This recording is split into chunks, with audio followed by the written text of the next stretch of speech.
अच्छा सर, अभी आपके मंत्रिमंडल के एक सदस्य ने नीति आयोग को चिट्ठी लिखा कि स्पेशल स्टेटस बिहार के, फिर आपके डिप्टी सीएम उसका अपोज किया कि ऐसा डिमांड। इसका मतलब डिप्टी सीएम को कुछ पता नहीं, वो आएंगे तब ना हम पूछेंगे। ये जो भेजा गया है तो सरकार की तरफ से ना भेजा गया है, जो नीति आयोग की रिपोर्ट है। हम एक बार और बता दिए आपको, नीति आयोग का क्या मतलब NITI है। NITI का क्या मतलब, न दृढ़कार तह शिकार है। NITI है national institution for transforming India. How we do transform India without transforming backward state? Can you transform India, whole India? You have to transform whole India. आपको तो पूरे देश को ना करना है ट्रांसफॉर्म भाई। तो अगर कोई राज्य आपको सबसे पिछड़ा दिख रहा है तो उस पिछड़े के उत्थान के लिए भी कुछ कीजिएगा ना। और बिहार में क्या हुआ जरा बताइए तो, 2005 की क्या स्थिति थी? तो जो इस तरह की रिपोर्ट आती है, इसके पहले भी रिपोर्ट आती है, और नीति आयोग की बैठक में भी हमने कहा पहले, ऐसा मत समझिए कि नीति आयोग की बैठक में नहीं कहा। तो उनको नहीं पता चला होगा तो हम बात कर लेंगे, बता देंगे कि क्या चीज है। और कोई मंत्री ने नहीं लिखा है, सरकार की तरफ से गया। मंत्री जी लिखे हैं, कोई डिपार्टमेंट उनका है। नीति आयोग का आया, पूरा चीज को देख करके उसका आकलन करके किया गया है। वो नहीं आया क्या? मेरे पास भी आया है, तो कहा कि मंत्री जी की तरफ से चला जाए वहां उनके किसको वाइस चेयरमैन कहलाते हैं, हाँ, तो उनके पास चला जाए। तो उनके पास चला गया है कि भाई देख लीजिए, आपके हिसाब से बिहार सबसे पिछड़ा है, ठीक बात है।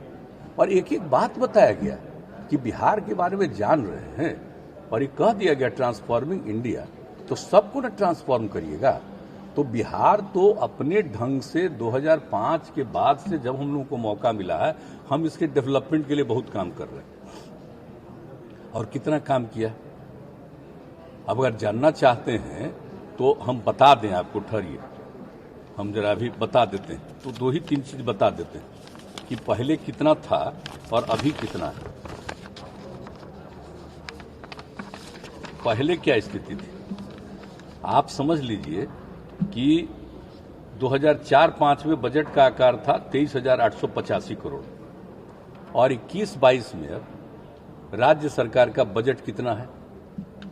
2,18,000। अब कितना ज्यादा काम किया गया, एक चीज तो ये बता रहे हैं, बराबर बताते रहते हैं, लेकिन आप सोच लीजिए कि किस तरह से आपका इनकम बढ़ा है।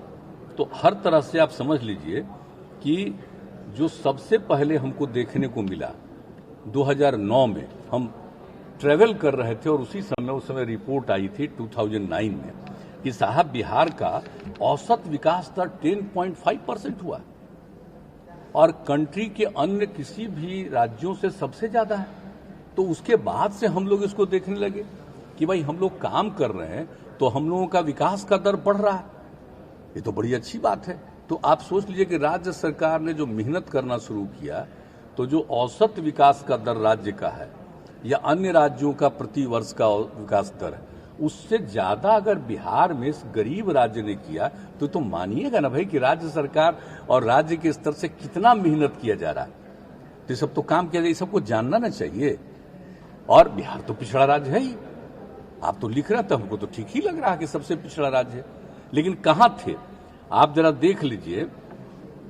कि एक बात और जान लेना आप लोगों को बहुत जरूरी है कि जो कुछ भी पहले जितना भी था कि 2004-05 में प्रति व्यक्ति आय वर्तमान मूल्यों पर, उस समय जब हम लोगों को काम करने का मौका मिला, उसमें प्रति व्यक्ति आय बिहार में उस समय था 7,914 रुपया, और 1919-20 तक आते हुए जो काम किया गया बढ़ करके प्रति व्यक्ति आय 50,735 रुपया हो गया। तो आप जरा समझ लीजिए कि कितना राज्य में काम हो रहा है, लेकिन इतना काम होने के बाद भी क्या होगा? काम तो फूक फूक करने की कोशिश हो रही है। अब बताइए, हर घर नल का जल पहुंचा रहे हैं, हर घर तक बिजली पहुंचा रहे हैं, हर घर तक पक्की गली और नाली का निर्माण कर रहे हैं, इतनी सड़कों का निर्माण कर रहे हैं, इतना ज्यादा लॉ एंड ऑर्डर को ठीक कर रहे हैं, इतना ज्यादा पहले कितना दंगा फसाद होता था, सबको कंट्रोल किया, कितना ज्यादा महिलाओं का विकास हुआ, कितना ज्यादा SC ST का और अति पिछड़ों का विकास किया गया, कितना ज्यादा जो है अल्पसंख्यक समुदाय के लोगों का विकास किया गया, सबके लिए काम किया हम लोगों ने। अब कितना ज्यादा उत्थान हो रहा, जो हम बराबर बताते हैं, जीविका समूह बनाया, तो जीविका समूह कितना अच्छा बिहार में पहले कुछ नहीं था, बहुत कम था स्वयं सहायता समूह वाला, तो उसमें इतना ज्यादा हम लोगों ने ये काम किया कि उस समय की जो केंद्र सरकार थी उसने देख करके कहा कि ठीक है, और उसका देश में उन लोगों ने नाम दे दिया आजीविका समूह। अब आप जरा सोच लीजिए, उस समय तो कांग्रेस के नेतृत्व में सरकार थी, तो जो बिहार में बहुत सारे चीजों में जो काम हुआ है और उस काम के चलते प्रोग्रेस हो रहा है, लेकिन सबसे पीछे तो है ही, लेकिन उसका कारण क्या है? उसका कारण सबसे बड़ा है कि जो बिहार का क्षेत्रफल तो देश में अन्य राज्यों में 12वें नंबर पर है, और आबादी के हिसाब से अगर देखिएगा तो पूरे देश में 3रे नंबर पर है, माने यूपी के बाद, अब महाराष्ट्र के बाद, अब महाराष्ट्र से थोड़ा ही सा कम, कुछ दिन के बाद ये 2रे नंबर पर पहुंच जाएगा। तो आप जरा सोच लीजिए, क्षेत्रफल कितना कम, पॉपुलेशन कितना है, और कितना था जब हम लोगों का शुरू में मौका मिला तो उस समय 4.3 था एक परिवार का प्रजनन दर जो था, और उसके लिए जो हम लोगों ने काम करना शुरू किया और घटाया, और उसी में जो हम बार बार कहते हैं कि जो हमने लड़कियों की पढ़ाई जो ज्यादा शुरू की, जो सर्वेक्षण कराया, तो देखा कि भाई जब हुआ कि अगर लड़का पति पत्नी में पत्नी मैट्रिक पास है तो देश का भी लगभग औसत 2 के करीब था, और बिहार में भी 2 था, और पति पत्नी अगर मान लीजिए कि इंटर पास है तो देश का 1.7 था उस समय जो आया था रिपोर्ट, और यहाँ का 1.6 था। तो यूरेका की भावना ही हम बराबर कहते, हमने कहा कि सब पंचायत में हम लोग इंटर तक की पढ़ाई का प्रबंध कर देंगे ताकि प्रजनन दर घटेगा।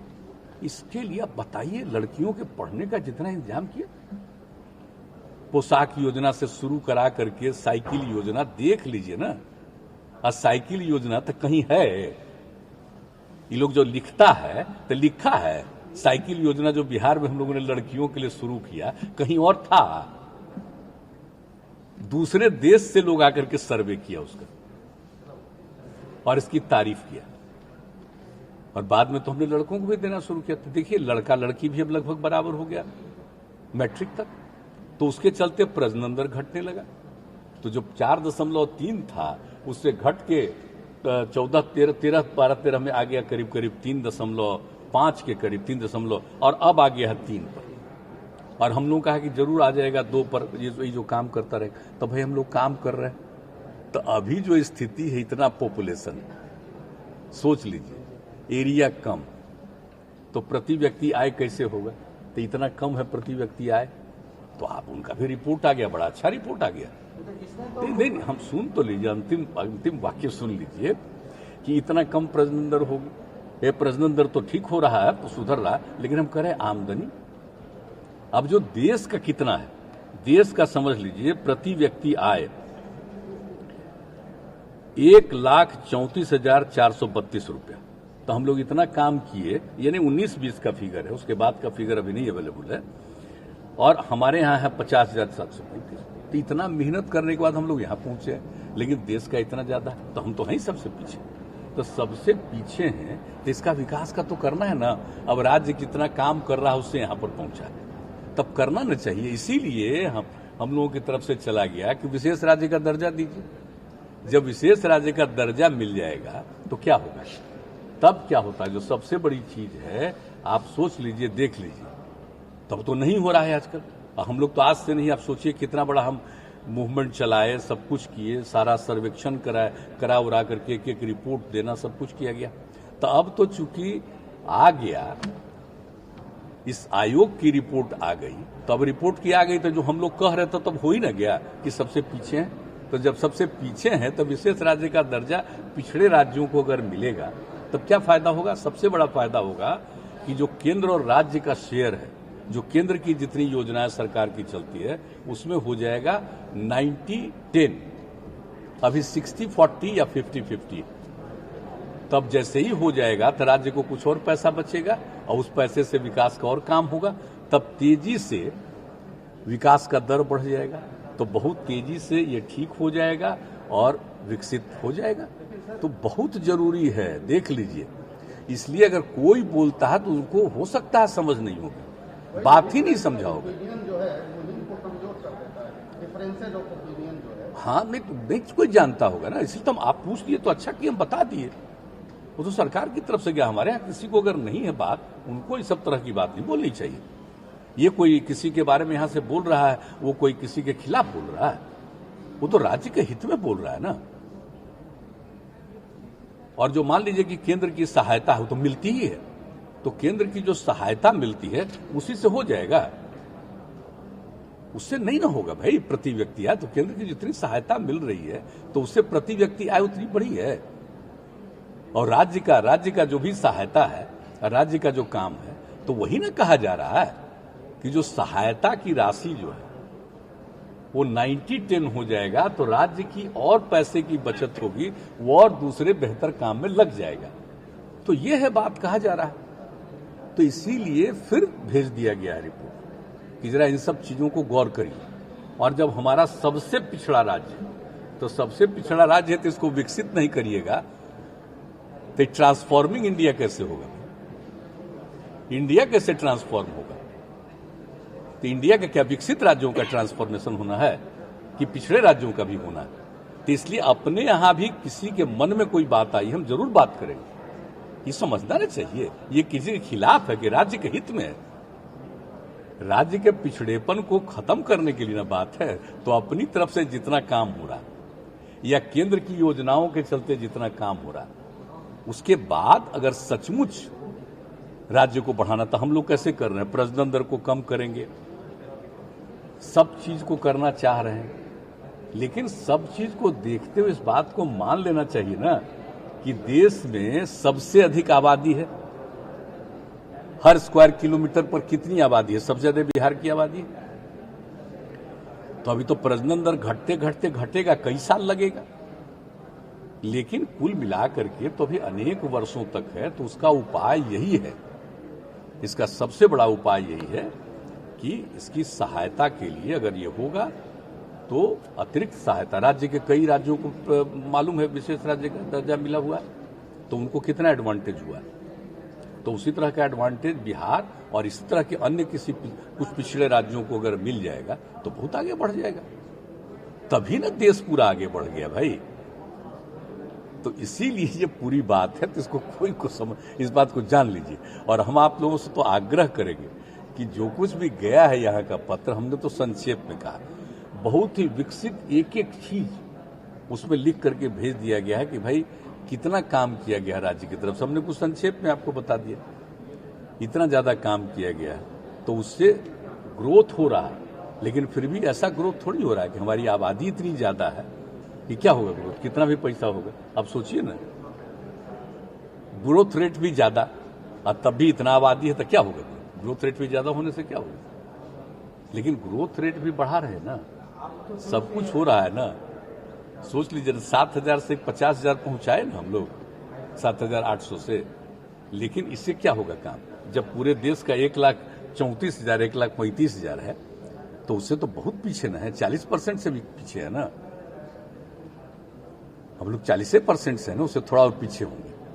तो और बढ़ेगा तभी ना भाई एवरेज हो जाएगा बहुत अच्छा। तो इसलिए बहुत जरूरी है। आप पूछ दिए ये बात, पता नहीं